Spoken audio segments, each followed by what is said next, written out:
اگر اللہ وہ چیز لے سکتا ہے جس کے کھونے کی آپ نے کبھی توقع نہیں کی تھی، تو وہ ان کی جگہ ایسی چیز دے سکتا ہے جس کا آپ نے کبھی تصور بھی نہیں کیا ہو۔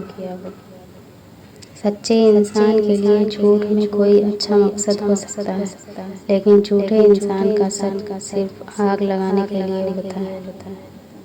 تم استغفار کرو، اللہ تمہاری ہر کمزوری کو قوت میں بدل دے گا۔ گناہگار کی عاجزی عبادت گزار کے غرور سے بہتر ہے۔ ہر سبق یاد کر کے بھی، سب کتابیں پڑھ کے بھی زندگی امتحان اسی باب سے لیتی جسے نظروں سے گزارا نہیں ہوتا۔ کچھ نیکیاں ایسی لازم کرتے جانا جس کا علم تمہیں اور تمہارے رب کو، وہی تمہارا سرمایہ ہے، باقی سب تو ریاکاری ہے۔ تمہاری بادشاہی اس دن حق پہ ہوگی جب تم نفس کی غلامی سے آزاد ہو جاؤ گے۔ یہ شکوے بھی بڑے قیمتی ہوتے ہیں، یہ ہر کسی سے نہیں کیے جاتے، اور جن سے شکوے کیے جاتے ہیں وہ لوگ بہت قیمتی ہوتے ہیں۔ شکوے شکایت کی لت لگ جائے تو ناشکری زبان کی لذت بن جاتی ہے، اور انسان ہمیشہ بے سکون ہی رہتا ہے۔ اللہ پاک ہم سب کو اپنے شکر گزار بندوں میں شامل رکھے۔ تعلقات اکثر قصور سے نہیں، ذہن کے فتور سے خراب ہوتے ہیں۔ دکھ سب کو نہیں ہوتا، دکھ صرف انہیں ہوتا ہے جو کسی بھی رشتے میں مخلص ہوتے ہیں۔ ہر چیز بن مانگے مل سکتی ہے لیکن ہدایت نہیں، لہٰذا ہدایت یافتہ بننے کی ہر وقت دعا کیا کریں۔ بہترین ہے وہ راستہ جس کی منزل ترین ہے، اللہ کی طرف لے جائے۔ دل ایک پیالہ ہے، اگر اس کو رحم، شفقت اور محبت سے نہ بھرا جائے تو یہ حسد، بغض اور تکبر سے بھر جاتا ہے۔ زندگی ایسے جیو کہ کسی کی زندگی کا حصہ بنو یا نہ بنو، مگر کسی کی دعاؤں کا حصہ ضرور بنے۔ اللہ امتحان لیتا ہے تاکہ صابر رہو، آزمائش میں ڈالتا ہے تاکہ اس کا شکر گزار رہو، رلاتا ہے تاکہ صاف دل رہو، چپ بھی کرواتا ہے تاکہ اس پر یقین رکھو۔ بدنیت شخص محروم ہی رہتا ہے، اسے کسی کی دعا بھی نہیں لگتی، وہ اپنی راہ میں خود آپ ہی رکاوٹ ہوتا ہے۔ اٹھو بلال، آج اذان چھپ کر نہیں، کعبہ کی چھت پر جا کر دو، کفار کو پتہ چلے عمر رضی اللہ عنہ اسلام قبول کر چکا ہے۔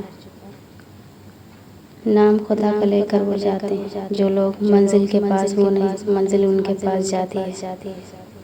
جنت میں فرشتے نیک لوگوں کا استقبال یہ کہتے ہوئے کریں گے کہ سلامتی ہو تم پر ان سب چیزوں کے لیے جنہیں تم نے صبر سے برداشت کیا تھا۔ دوسروں کے محل دیکھ کر خود کو غریب مت سمجھو، کیونکہ امیر اور غریب دونوں کی قبر ایک جیسی ہوتی ہے۔ ہماری دعاؤں کا یقین سے بہت گہرا تعلق ہوتا ہے۔ اگر آپ اپنے آپ سے کہنے لگے نا کہ میری ہر دعا قبول ہوگی، یقین مانے وہ واقعی قبول ہوگی۔ حضرت سیدنا عمر بن خطاب رضی اللہ عنہ فرماتے ہیں، مجھے بتایا گیا ہے کہ اعمال ایک دوسرے پر فخر کرتے ہیں تو صدقہ کہتا ہے میں تم سب سے افضل ہوں۔ جس نے رب کے لیے جھکنا سیکھ لیا وہی علم والا ہے، کیونکہ علم کی پہچان عاجزی ہے اور جاہل کی پہچان تکبر ہے۔ اللہ بہتر کرے گا، لیکن اگر اس نے بہتر نہ کیا تو یقین رکھو وہ بہترین کر دے گا۔ پہلے سونا آسان تھا، لائٹ بند ہوتے ہی نیند آ جاتی تھی، لیکن اب جب بھی ہم سونے کے لیے اندھیرا کرتے ہیں، سوچ کی موم بتیاں صبح تک جل رہی ہوتی ہیں۔ اگر آپ نے کبھی دکھی انسان کو خوش کیا ہے تو یقین رکھیں تقدیر ضرور آپ کا پیچھا کرے گی، اور جیسے ہی اسے موقع ملا وہ آپ کو اس کا بدلہ ضرور دے گی۔ زندگی شروع ہوتی ہے رشتوں سے، رشتے شروع ہوتے ہیں پیار سے، پیار شروع ہوتا ہے اپنوں سے، اور اپنے شروع ہوتے ہیں آپ سے۔ جب انسان کو اپنا گناہ برا لگے، وہ اس کے لیے نیک عمل کرے تو یہ اس کے ایمان کی دلیل ہے۔ اگر کسی دن لوگ تم سے پوچھیں کہ غمزدہ کیوں، تو سچائی کے ساتھ جواب دینا کہ استغفار کی کمی اور قرآن کو چھوڑ دینے کی وجہ سے۔ جو اولاد اپنے والدین کے قلب کا سکون بن سکتی ہے، وہ ہمیشہ زندگی کے ہر میدان میں سرخرو ہوتی ہے۔ آپ کا واٹس ایپ اسٹیٹس آپ کے اندر کی آواز ہے۔ کوشش کریں کہ اپنی آواز جائز رکھیں، سننے والے دیکھنے والے کو گناہ نہ ہو۔ آپ اپنی زندگی سے بھلے خوش نہ ہوں، پر کچھ لوگ ایسے بھی ہیں جو آپ جیسی زندگی کے لیے ترستے ہیں۔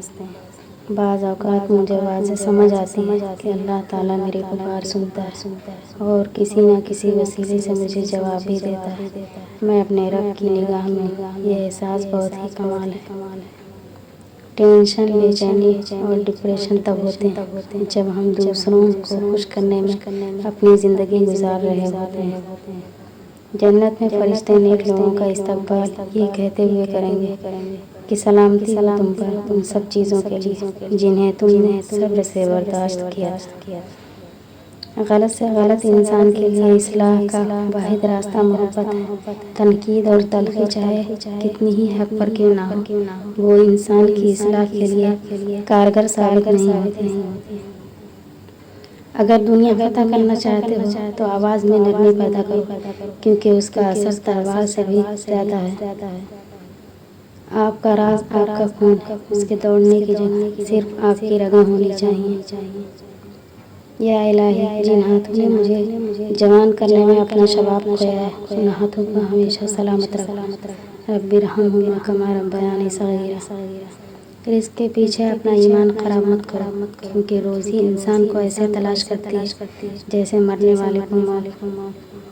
پرفیوم کی بوتل ٹوٹنے سے شدید خوشبو ضرور آتی ہے، لیکن آخری بار، لہٰذا جو آپ کے ساتھ مخلص ہیں انہیں بیوقوف مت سمجھیں۔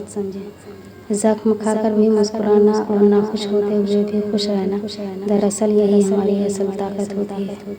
اچھے اور برے لوگ ہر جگہ موجود ہوتے ہیں، لیکن خرابی تب پیدا ہوتی ہے جب اچھوں کو پیروں میں اور بروں کو سر پر بٹھایا جاتا ہے۔